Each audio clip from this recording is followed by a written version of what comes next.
কিন্তু স্থানীয় সরকারের মাধ্যমে হতে হবে।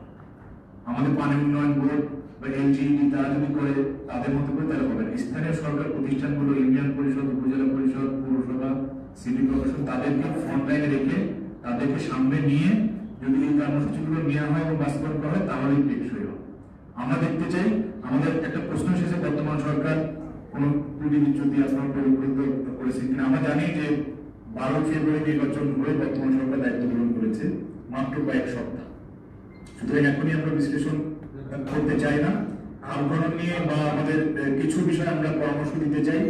যেমন কয়েকদিন আগেই চট্টগ্রামে জলাবদ্ধতা নিয়ে আমাদের একজন সাংসদ উনি বললেন যে কোনো জলাবদ্ধতা হয় নাই।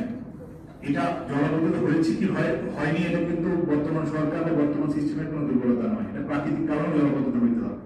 পরিস্থিতি বুঝতে হবে, পরিস্থিতি বুঝে আমাদের কিছু কিছু বিষয় স্বীকার করতে হবে, স্বীকার করে সবাইকে নিয়ে কর্মসূচি বাস্তবায়ন করতে হবে। আমাদের বলি জলাবদ্ধতাই হয় নাই, তাহলে কিন্তু আমরা বিজ্ঞানকে অস্বীকার করে ফেলি, তাহলে কিন্তু